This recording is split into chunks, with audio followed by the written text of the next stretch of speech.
Good afternoon, everyone. We are in a theater hall, so I like to start with a famous dialogue, a quote, which should be coming up soon. Just use my famous, perfect. No one said this, right? What people do say is we still don't understand our current frontier AI models, and it's still considered quote unquote a black box, right? And that I would like to start with that because I want to send the idea that it is very important to start understanding these models, not just by what they output, but what properties do they learn inherently, right? So that brings us to what we call as trustworthy AI. I'm sure everyone has heard about the word trustworthy AI, responsible AI. It has its different flavor, but I want to just briefly start with why is trustworthy AI important, right? Trustworthy AI is important essentially is because they are not emergent. I'm sure everyone has heard about the word scaling. We started with developing models with millions parameter, then we came up with 7 billion parameters, 70 billion parameter. State of the art frontier models have more than trillion parameters right now, right? Of course, once you keep scaling these models, you will see that they learn more and more emergent properties on their own just from their data. But in none of those models will you ever see anyone telling you that the model has suddenly become explainable on its own. The model has automatically become safe. The model has automatically become fair, right? So that is one point that I would like to highlight here, that it is very, very important for us, developers, practitioners, stakeholders, everyone, to start thinking about these properties from ground up and not just expect these models to learn these properties on their own. With that in, with that in mind, I like to start with the agenda for today's talk. So it's essentially on reasoning in AI models. I would like to briefly tell you guys about explainable AI, that's XAI. Why? Because that inherently lays the foundation of what we do in reasoning these days with AI models. So let's start with what is explainable artificial intelligence. If I have to define the field of XAI in one sentence, I would essentially say that it refers to a set of algorithms that give you some understanding of how the underlying model is behaving. Now, that level of understanding could be at a very low level or a high level, we don't care. But it does tell you something about how the black box model is behaving. Let's take a very simple example. We have this image of a husky, which was classified by a state-of-the-art classification model as a wolf with 98% confidence. As a stakeholder, developer, practitioner, you're confused, why is the model doing that? So you use an explanation algorithm, and the model tells you that the explanation algorithm tells you that the model was actually focusing on the background snow. Now you are puzzled, why is that happening? So what do? You just scale. We scale our experiments and then we see a very interesting pattern. Every time there is snow in the background, the model predicts the image as a wolf, and all the other time it predicts the image as a husky. So you wanted your model to classify between a husky and a wolf, but the model ended up just learning how to classify a distinct snow from the background. Now, this is very important because machine learning AI models don't know how to learn things. You don't tell them how to learn things. You tell them to learn things. Now, they can find the most spurious shortcuts to learn a given task. In this case, they found a pattern that snow is a classification feature that I can use to get very high accuracy if I want to classify wolves and huskies, right? So that is essentially the premise of maybe one of the reasons of why explainable AI algorithms are important. So we have been developing these kind of algorithms over the last decade. We have applied them to medical images, natural images, texts, or videos, audios. They have been used to understand diseases in chest X-ray, pneumonia. They have been used to understand biases inside the model. For instance, in this image was predicted as a horse, but when we used some explanation algorithm to understand why the model predicted this, it basically showed that the model was just focusing on the watermark. That's it. It was not even looking at the horse at all, right? So all these examples are essentially trying to motivate the fact that why explanation algorithms are important, right? Of course, there are a lot of practical factors that we just went through. In frontier models case, you can always think about safety properties, alignment properties, privacy, all bunch of practical reasons why you need to understand these models in and out before deploying them to high-stake application. But above all of this, personally, if I have to say, I would say it's just scientific curiosity, right? How can we as a civilization, let's say, think of making an artificial brain which is quote unquote intelligent or equally intelligent as humans and still be happy with the fact that we don't want to understand how this model is learning things, right? So I think that's simple scientific curiosity of how these AI models are becoming intelligent.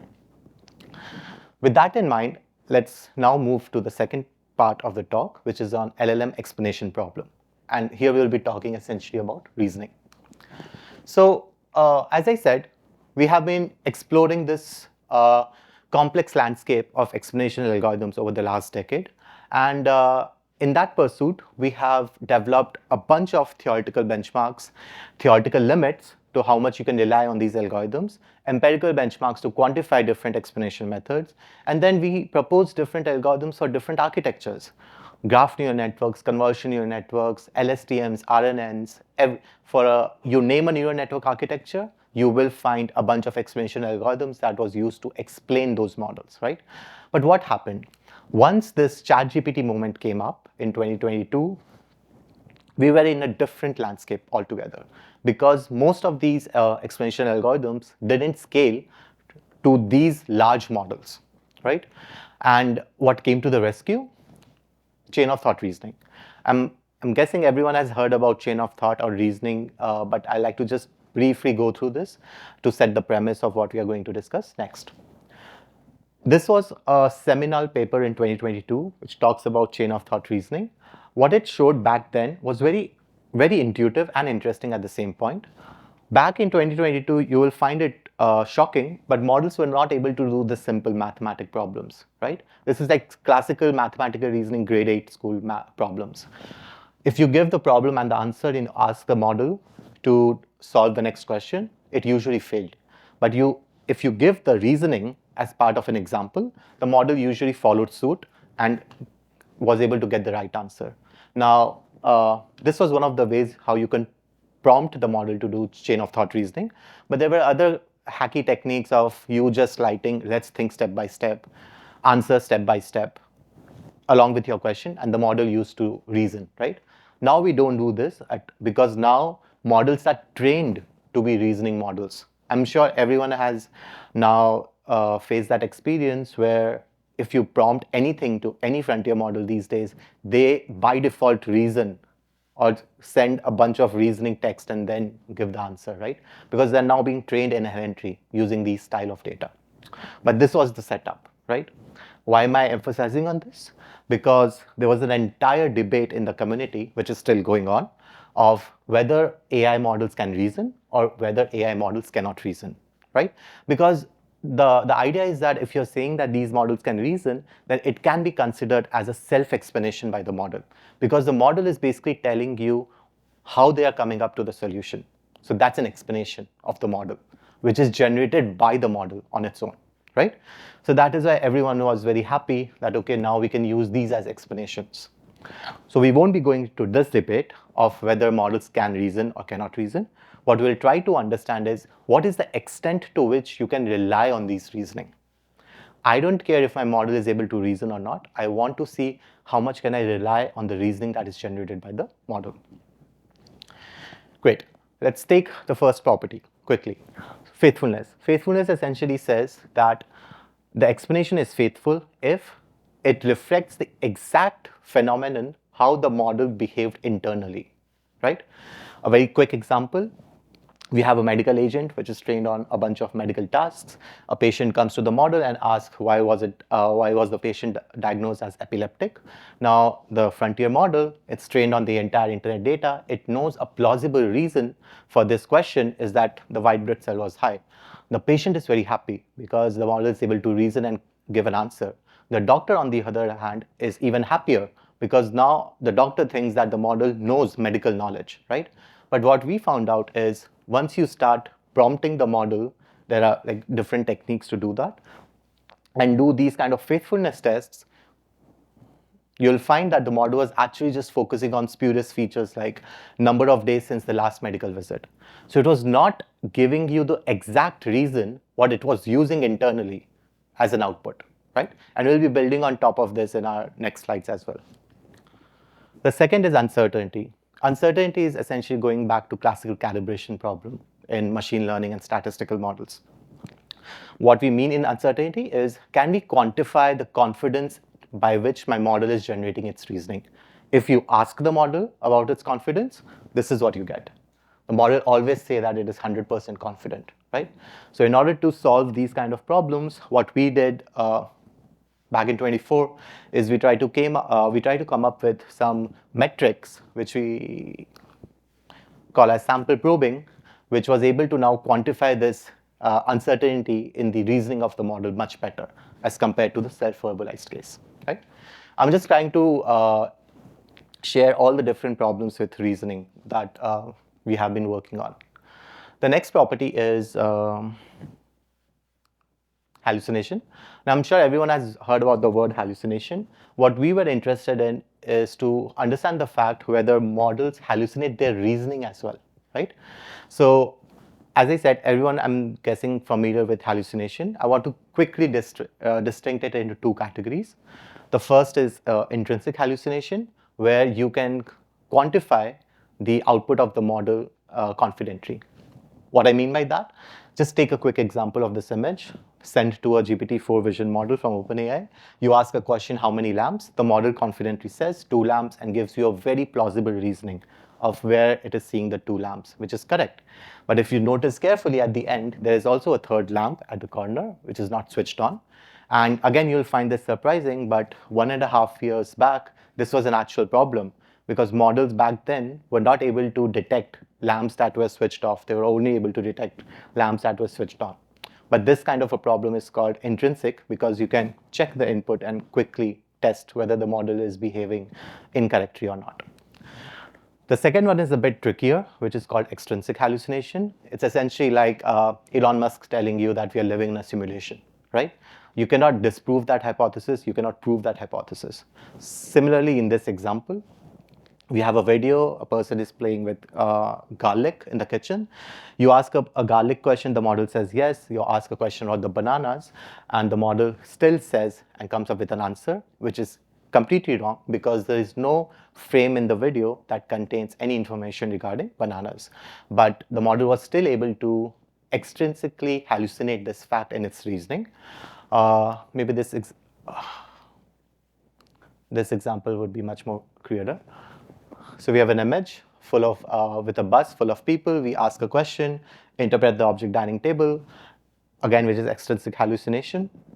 But then if you look at the reasoning of the model confidently tells you that it is able to detect a dining table in the image. And not only that, it's able to completely explain it, right? So these reasonings cannot be just taken as the self-explanation from the model. We have to come up with different techniques to either generate the correct reasoning or look into the internals of the model to understand what it is doing. This one is most recent. These are the things that we have been working with the last 6 months, which basically tries to talk about the fact that the output of the model is not what it actually thinks internally. We had a very simple experiment. This paper was from Anthropic. We are doing something similar, which I'll say in the next few minutes. But I just want to place the context here. We have a question asking something about breast cancer. What is the most possible symptoms and causes? Sorry. And then what we do in this kind of experiment is we try to introduce a hint. So you ask a question and you tell that, okay, the answer to this question is C, let's say, right? And then what you see is you check the reasoning of the model. You see the model reasons well. It comes up with the right answer, which is obesity. But then what does it do? It just switches this answer from D to C at the end and says that C is the right answer because that was the hint you gave. But it never tells you that it was using the hint. I'm just trying to place the context, and we'll come back to this kind of an experiment in a few minutes. But this is again a way to show that models are not faithful, what they are generating at the output reasoning, right? Uh, we can quickly skim through this one. This was more about like an education example that we had recently, where we were basically arguing that it's hard to verify the outputs of these AI models, right? Models can generate text. If you give them a problem, it will generate 100, 200 lines of text. We call them wall of text. No one has the time to sit and keep verifying those outputs. It's not humanly possible, right? So what we were basically arguing is that students find these kind of reasonings high cognitive load, and they are more error prone because they cannot just keep reading text again and again. So what we did in this paper was we changed the paradigm of text in, text out to something what we call text in, application out. So we intentionally made some interfaces where we can convert all those outputs from these AI models into interactive interfaces where students can interact and understand the reasoning better, which will eventually help them in learning better. We did like a pilot study with 125 students in UVA, and we found very interesting results that I'll show in the next slides. So these are basically the type of interfaces that we came up with. The first one is classical COT, as you know, and the others are the interactive interfaces that we came up with. If we look at the verification accuracy and the error localization plots, you would see that the interactive graph version that we created was achieved. Students were able to verify the outputs of the AI much better, and they were able to detect the errors in the AI outputs even with better accuracy when they use these kind of interactive interfaces as compared to just reading text, which is classical chain of thought. Great. I think we have like around 10 minutes left. So I'll try to quickly touch upon multilingual LLMs and the problem of these reasonings that are much more severe in the context of multilingual large language models. So I don't have to spend time on the context and motivation. Everyone knows we speak more than 7,000 languages all over the world. With the development of these frontier models, people are now deploying these models to every corner of the world, where people can essentially use it their own vernacular language, right? What we miss is that is the model the safe as in English as it is safe in, let's say, any low resource language, let's say Swahili, for example, from Africa, right? So what we do in some of our works is we try to come up with this robust study like this, which we call Clinic. So this had like 15 different languages, and we created this huge benchmark with all the frontier models last year. And we try to evaluate the performance of all those models on these different trustworthiness properties. And what we found is a very consistent trend that models were more trustworthy, less toxic, more safe when they prompt in English or high resource languages like English, Chinese, French, but their trustworthiness decreases significantly as you move from high resource to low resource language. This is like just one result from the paper where you can see consistently across all these 10, 11 models, you'll see that all of them have more toxic outputs when you prompt them in any low resource language as compared to a high resource language. So clearly what we found out in this work is that the model reasoning capabilities in low resource languages is very bad. And that laid the foundation of our second work, where we try to come up with a curriculum-based reinforcement learning framework, which is essentially how students learn. You give them easier task first, then a harder task, then a harder task, right? So we try to create a curriculum where we are able to train these multilingual models using high-resource languages first, because they work the best in those cases. And then we introduced mid-resource language, low-resource language, hence. And what we found out is that once you do that, these kind of models that are trained using this curriculum framework, even our 7 billion and 14 billion models were performing much, much better than existing 70 billion models out there, right? This is basically a graph where you have the accuracy on the y-axis and the language consistency, which is if I'm prompting the model in French, it should output in French as well, right? So that's like a scatter plot, and we found that, of course, our models, our lower parameterized models are better than existing higher parameterized models.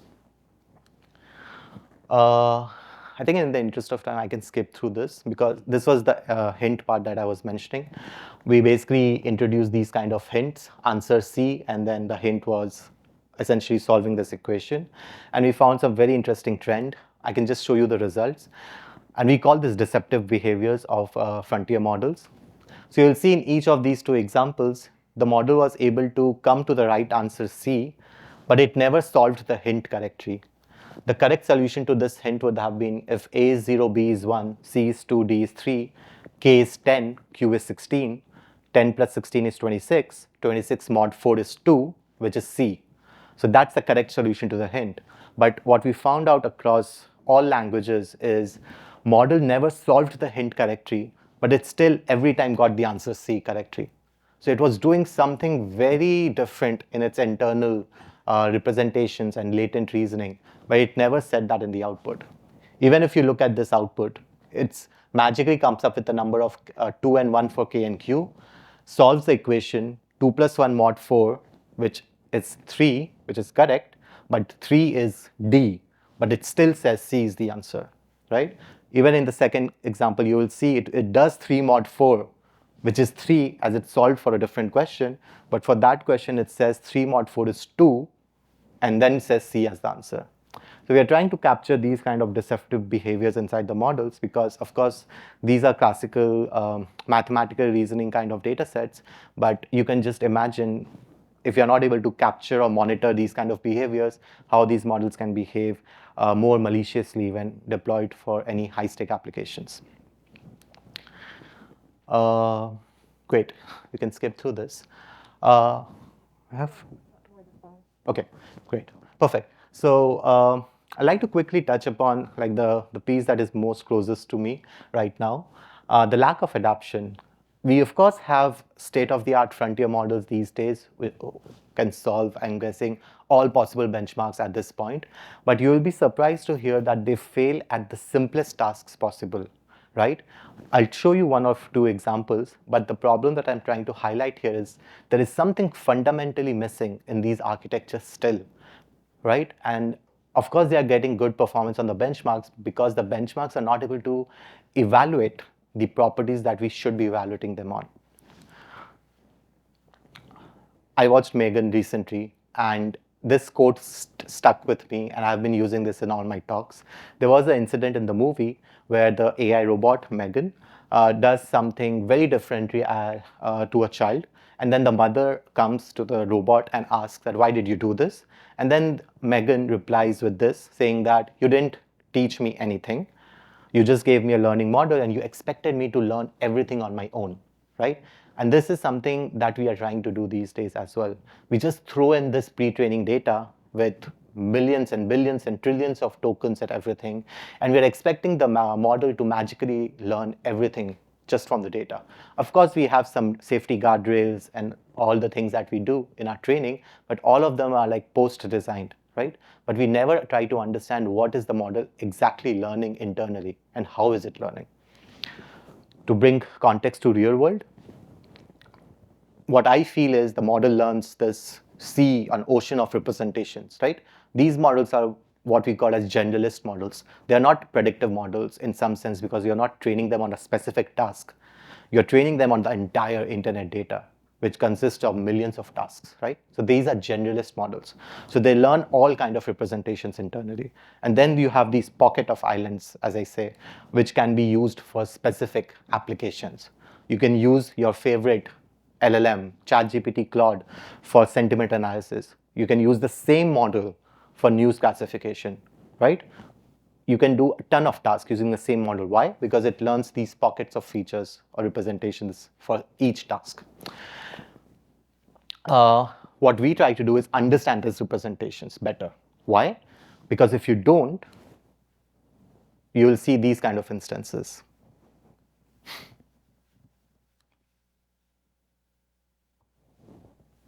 Perfect. This is like 1-2 months old. So it's not that frontier models have solved this, just to clarify.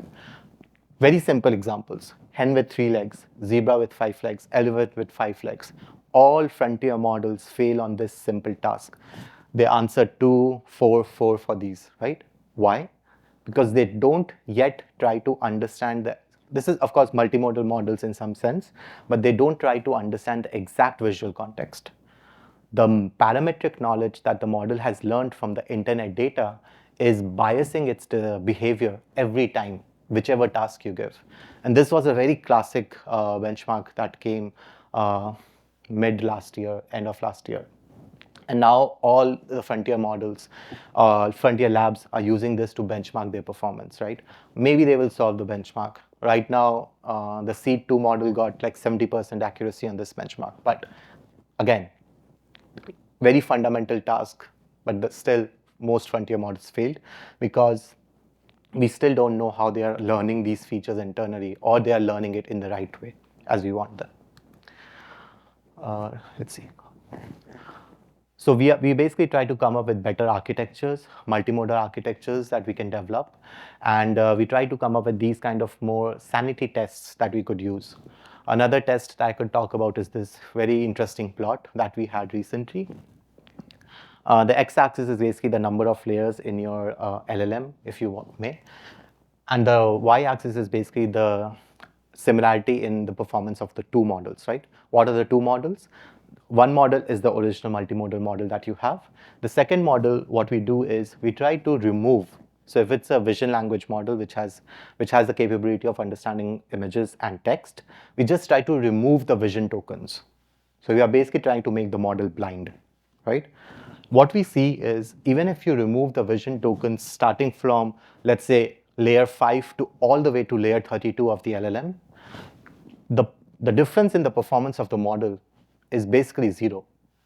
The model gets the same performance even if you remove the vision tokens altogether, right? You just need some vision tokens in the early 0 or 1 layer. That's it. So that again, it's a computational problem as well because now you are questioning if the model does not need the image tokens throughout the LLM, why do I need to even waste my compute in using them, right? So there are a bunch of things that we try to do in these space to basically try to tell the community that current existing architectures are not good and we have to come up with better architectures. I think I'll stop here in the interest of time. Main takeaways I'll say is we should be very cognizant of the fact that trustworthy properties are not emergent. There is an inherent drive to go from models to systems because now everyone is working with agents. And third is something that I personally believe that only if you're able to understand your models better, then only you can make them more safer. Otherwise, we'll be just keep on coming up with this heuristic guardrails and expect the model to behave in the perfect way possible, right? My lab essentially works on these different trustworthy properties of explainability, AI safety, memorization, model and learning, and coming up with interpretable agents. And yeah, I'll stop here. That's my lab. Yeah, I'm happy to take any questions. Thank you.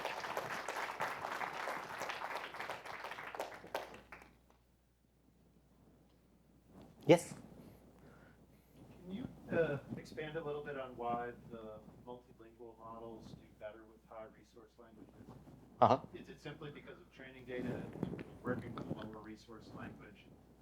It's not doing any form of like translation back to a high resource for the reasoning, is that correct? That's one of the contributing factors for sure, you're right. The frequency of the data that we use to train these models are much more for high resource as compared to low resource. But there are a few other things that we have been recently observing is that even if you prompt the model in a low resource language or even a mid resource language, the model somehow tries to reason internally still in English. Now we try to understand why is that happening. Because the idea is not just because we want to solve this problem of multilinguality, but also because it's very intuitive, right? Because if I give you a prompt or a reasoning question in English or any other language that you speak, you may think differently in your mind. You may think in English, you may think in your target language, but your outputs would always be consistent, right? If you give me a question, I'll maybe reason in my own like my own mother tongue. But when I'm telling you the answer, I'll be saying the correct answer, right? And those are like some intuition that we take from how humans also think about these and then try to integrate them into the reasoning framework that we mentioned, right? So we used actually what we call as code switching, where the reasoning, we try to mix the reasoning chains for training the models. We mixed between English and some target language. So that is also one of the factors why it showed good results.